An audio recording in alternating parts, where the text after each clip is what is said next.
Now listen to the talk and answer the questions 1 to 6. Good morning. Good morning. Can I help you? Yes, I'd like to join the library. We're new to the district, you see. Certainly. Well, all we need is some sort of identification with your name and address on it. Oh dear. We just moved, you see, and everything has my old address. A driving license, perhaps? No, I don't drive. Your husband's would do. Yes, but his license will still have the old address on it. Perhaps you have a letter addressed to you at your new house. No, I'm afraid not. We've only been there a few days, you see, and no one's written to us yet. What about your bank book? That's just the same. Oh dear, and I did want to get some books out this weekend. We're going on holiday to relax after the move, you see, and I wanted to take something with me to read. Well, I'm sorry, but we can't possibly issue tickets without some form of identification. What about your passport? What? Oh, yes, how silly of me. I've just got a new one, and it does have our new address. I've just been to book our air ticket, so I have it on me. Well, that's all right. Your ticket will be ready soon. Okay, how many books am I allowed to take out? You can take 4 books out at a time, and you can also get 2 tickets to take out 3 magazines or periodicals. Newspapers, I'm afraid, can't be taken out. Oh, that's fine. Do you have a record library? Some libraries do, I know. Yes, we do. You have to pay a deposit of $5 in case you damage them, but that entitles you to take out 2 records at a time. That's good. Could you show me where your history and biography sections are, please? Yes, just over there to your right. If there's any particular book you want, you can look it up in the catalogue, which you'll find just around the corner. You can also find a touchscreen information service on level 2. Thank you. Oh, and how long am I allowed to keep the books for? Well, the normal loan period is 3 weeks, with 2 weeks extension. Oh dear. We're going away for 4 weeks. Can I renew them now? I'm afraid not. You must do that at the end of 3 weeks. I see. Thank you very much.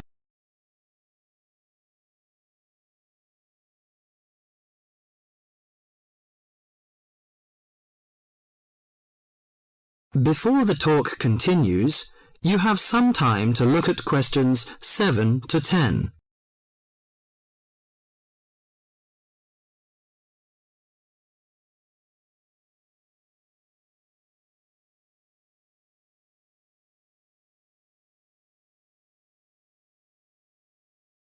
Now listen to the talk and answer the questions 7 to 10. Well, let's go into some details. Your name, please, madam? My name is Barbara. The surname is Cooper. It's spelt as Cooper. Fine. And what's your contact number? If we have new books coming, we can contact you in time. Good. You can call me on 723-6518, but it's better after 5 p.m. You know I have to work during the daytime. Do you need the office number? I don't think so. It's enough. Could you tell me the address? I lived in King Road, but of course you need my new address. It's 25 St. Mary Road, Hanwell. That's Hanwell. Is that right? Yes. Do you need the passport number? I just brought it with me. Here you are. Yes, thank you. The number of your passport is G5798-0942. OK, and your ticket is ready. The number is M930123. Thank you. Could I take a look around and check out some books? Of course, as you like.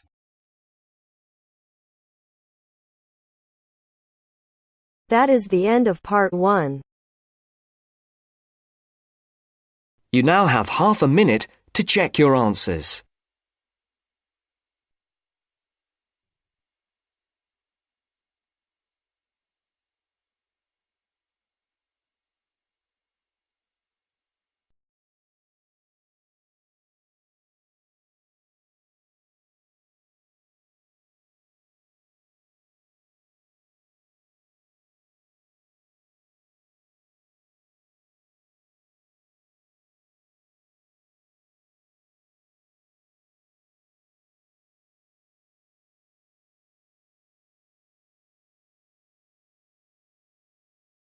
Now turns to part 2.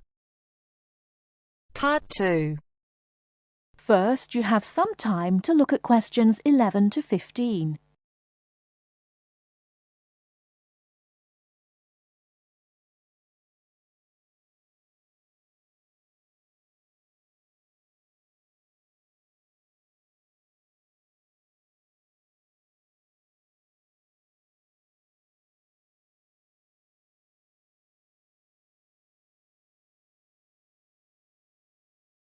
Now, listen carefully and answer questions 11 to 15. Starting at the beginning, you can see the on-off switch just beneath the two lights. Having turned the machine on, these lights now become very important. When the light on the left has gone out, you can begin making coffee, as it means the water is now hot enough. Next to that is the water level light. If this is illuminated, it means the machine does not have enough water. It is essential that you turn the machine off and add more water the moment this light comes on. Otherwise you could damage the heating element. Once you have checked that both the heater light and the water level light are off, make sure the filter holder, that's the part with the handle just under the control panel, is in place. Once you have your cups ready, it is time to press the coffee delivery switch. That's the button just above the filter holder beside the boiler meter. Remember to take a quick look at the meter as it tells you the exact temperature of the water. On both the left and right hand side of the machine, on the same level as the filter holder, you can see the steam pipes used for heating milk.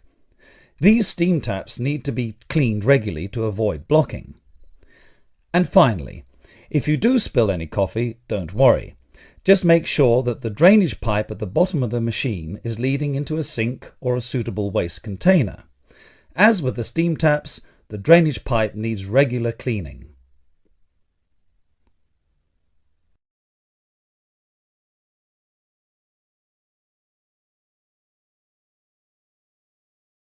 Before you hear the rest of the talk, you have some time to look at questions 16 to 20.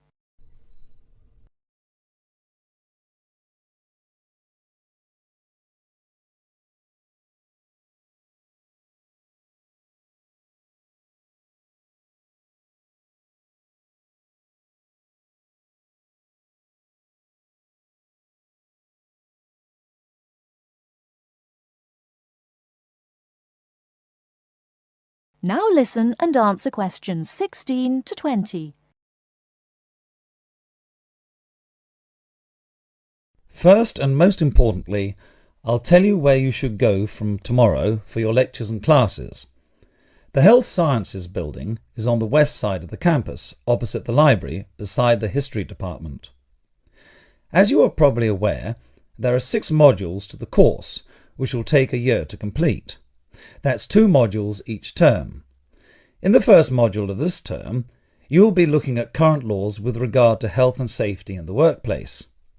Don't forget that as you progress through the course, you should be building your thesis. This will need to be completed by the end of the year. Coursework will also be credited to your final grade, but the most important part of the course is the thesis. Now, the final thing I want to tell you, and again you should know this, is that there will be a number of guest speakers throughout your course. They will come from a number of different medical backgrounds, but they will all be giving you their views on the relevance of health sciences in their occupations.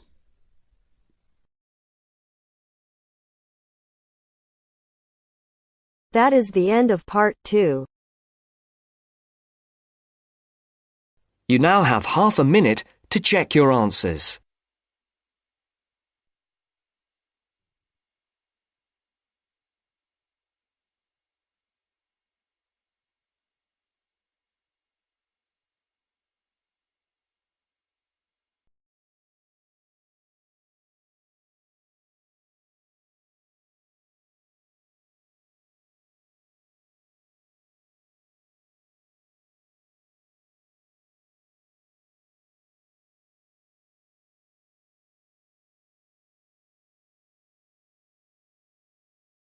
Now turns to part 3. Part 3. First, you have some time to look at questions 21 to 26.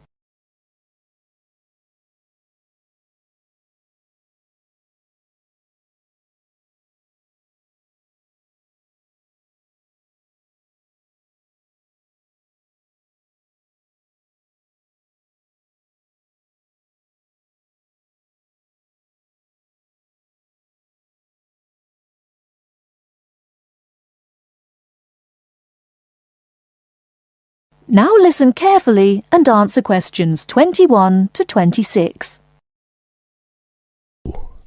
So, what was it like in your school then, Lynn? Well, South African schools are very different from schools in Australia. For a start, children don't start their schooling until they are 7, quite a bit later than schools in Australia. What about New Zealand, Gail? We're more like Australia. I can't believe children don't go to school until they're 7. When do the parents get any free time? Well, there's still the availability of kindergartens or play schools. It's just that formal education doesn't start until later. I don't think it's such a good idea for children to have to be too academic at such a young age. They should be able to just enjoy themselves. Well, yeah, but the first school children go to isn't really very academic. It's just an opportunity for children to learn a few basic social skills by playing and learning with other children. Yes, I'd agree with that. I guess being so close, Australian and New Zealand schools must be similar then. Well, I suppose they do share a lot of similarities, but there are also some differences. For example, children in New Zealand go through intermediate school, but in Australia there's only high school. That's right, isn't it, Pat? Yeah, I think so. What about South Africa, Lynn? Do you have an intermediate or high school? Oh, high school. And now the difference between Australian and New Zealand education is that although both countries have state schools and private schools, our private schools are very often run by religious groups, whereas New Zealand schools are secular. That's not true. There are quite a few religious schools in New Zealand. Oh, OK, maybe we are similar. Only a few South African schools have any religious connection, so I guess we're different. Most people go to state schools. Pat, is it true that some people from your country don't have to go to school at all? Well, that's partly true. Because of the geography of Australia, there are a lot of children who do not have access to schools, at least on a regular basis. Instead, they have a form of correspondence education, where the lessons are actually on the radio and the students send their work in by post. That way they get a lot of what they would if they were in the classroom, apart from the interaction. In New Zealand, not all students have to go to school either. Some parents have opted for homeschooling. Oh, is that like correspondence teaching? We don't really have that. Well, we do have correspondence schools, but homeschooling is different. With homeschooling, the parents teach the children and set them homework. They have to present a syllabus to their local education authority before they can do that, but it is becoming a more popular choice for some parents. I suppose it also suits parents' own commitments. I mean, they don't have to worry about collecting their children from school, and they can always teach over the weekend or in the evening if they want to. Is the school day normally quite long then? Not in New Zealand, but I think it can be in Australia. Yeah, that's right. I think Australia is unusual in that there are extracurricular activities which you have to go to.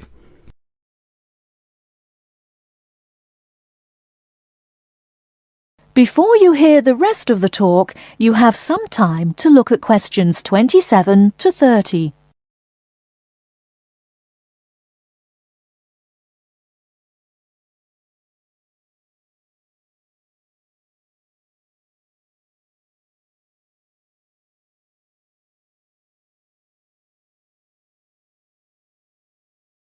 Now listen and answer questions 27 to 30. These are normally sport activities, but there are a few other options. We have activities after school for any student that is interested, but they aren't compulsory. What about in New Zealand, Gail? I had to do some sport every week. I didn't really like it, but it was part of the school day, so I guess that's not so bad. Anyway, I spent 2 years at boarding school, so things were a little different. Boarding school? What was that like? Well, the thing I remember most about it was the strict dress code. There were restrictions on everything. You had to wear a school uniform almost all of the time, and it had to be cleaned and ironed. The length of your skirt had to be no less than 1 inch above your knees when kneeling down. Sometimes we used to go out on school trips or just at weekends with a few friends, but whenever we were outside the school we had to wear a hat. There was one teacher who always used to give me extra homework because my socks weren't pulled up, and that was in the school late in the evening. I suppose it wasn't that bad, but at the time it felt like a prison. I kept getting into trouble for something. Most of the time I forgot something, normally my school badge. We had to wear that all the time, in the school and out, because it had our house colours on it. Wow, that doesn't sound like much fun. No, but it was a good education, I suppose.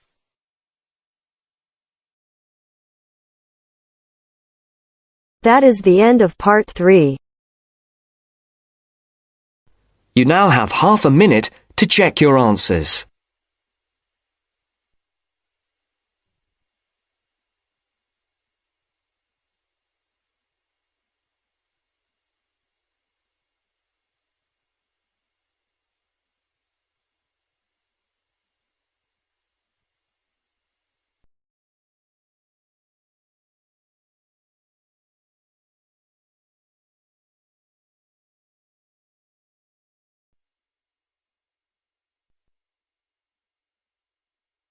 Now turns to part 4.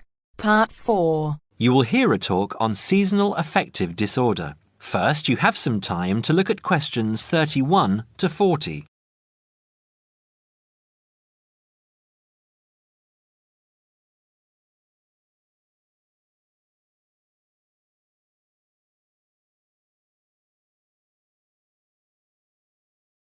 Now listen carefully and answer questions 31 to 40. In the past few years, a new condition has been identified and given a name, SAD, short for Seasonal Affective Disorder. This is now recognized as a distinct kind of clinical depression, where people become depressed at the onset of winter, accompanied by a craving for sweet things, causing weight gain. Each spring and summer would then bring on almost maniacal highs and feelings of boundless energy and happiness. Experiments to combat this depression showed that increased exposure to bright light in humans could suppress their production of a darkness-related hormone called melatonin. The light needed to induce this change was about 2,000 lux, or about 4 times brighter than ordinary household lighting. It was then calculated that if bright light could suppress melatonin secretion, then it might have other effects on the brain, including the reversal of symptoms of depression. While melatonin's precise role in SAD has not been pinned down, the theory led to effective treatment. Not surprisingly, SAD affects more people where winter nights are longer and days shorter. In the UK, an estimated 500,000 adults develop full-blown SAD in winter, and twice this number suffer the milder condition called subsyndromal SAD. About 80% of sufferers improve when given light therapy, and improvement usually comes within 2 to 4 days. Scientists are still unsure why winter depression happens, but more than a decade of research has turned up some surprising findings. Nearly 80% of SAD victims are women. Researchers are uncertain why this is so. SAD can affect people at any age, but typically it begins around the age of 20 and becomes less common between 40 and 50. SAD is comparatively rare in children and adolescents, but so far researchers have been unable to come up with a logical reason for this. As many as half of SAD sufferers have at least one family member with depressive illness, suggesting that the depression has a genetic component. Some patients experience shifts in their body clocks when they're depressed in winter. They are morning people at one time of the year and become evening people at another. What is the underlying difference between SAD sufferers and others? A clue can be found in carbohydrate craving, a common symptom. People often become obsessed with chocolate, for example. Carbohydrates alter brain chemistry by increasing the level of a soothing chemical called serotonin, a neurotransmitter that carries signals between brain cells. SAD sufferers crave carbohydrates because they may need serotonin to lift their mood. This craving can be intense, in fact, an addiction. It may be that the serotonin system of the brain has problems regulating itself during the winter. Some SAD sufferers respond well to the drug Prozac, thought to influence the brain's serotonin-using system. Other brain chemicals and hormones probably play a role in winter depression. Another neurotransmitter, dopamine, for example, may be inadequate in certain cases. Researchers hope to uncover clues to SAD's secret by probing similarities between SAD and hibernation. Though no valid link between the two has been established, some SAD patients say they feel like hibernating animals. SAD sufferers tend to put on fat in autumn and early winter, roughly the time when such hibernators as bears and squirrels do. That is the end of part 4. You now have half a minute to check your answers.